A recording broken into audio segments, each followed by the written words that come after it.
కాంగ్రెస్ ప్రభుత్వం చాలా గొప్పగా మేము బీసీల కులగణనను చేశాము. ఇది ఒక శాస్త్రీయంగా జరిగింది, ఇతర రాష్ట్రాలకి ఆదర్శంగా ఉంటుంది, దేశవ్యాప్తంగా చేయాలని మేము బీజేపీని డిమాండ్ చేస్తున్నాం అని రాహుల్ గాంధీ కూడా వచ్చి మాట్లాడారు. రేవంత్ రెడ్డి గారు కూడా పదే మాట్లాడారు.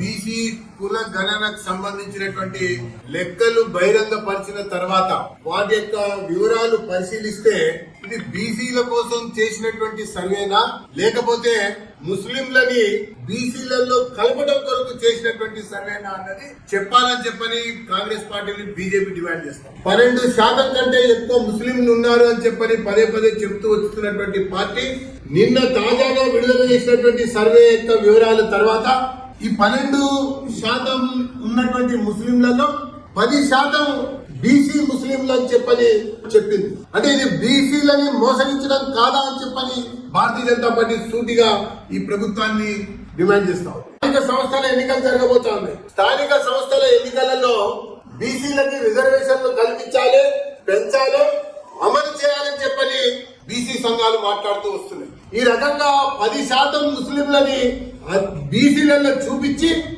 బీసీల యొక్క అవకాశాలని దెబ్బతీయడం కొరకు కాంగ్రెస్ పార్టీ చేసినటువంటి కుట్ర అని భారతీయ జనతా పార్టీ అభిప్రాయపడతారు. పోతే గతంలో కూడా బీఆర్ఎస్ ప్రభుత్వం సకల జనుల సర్వే చేస్తున్నాం.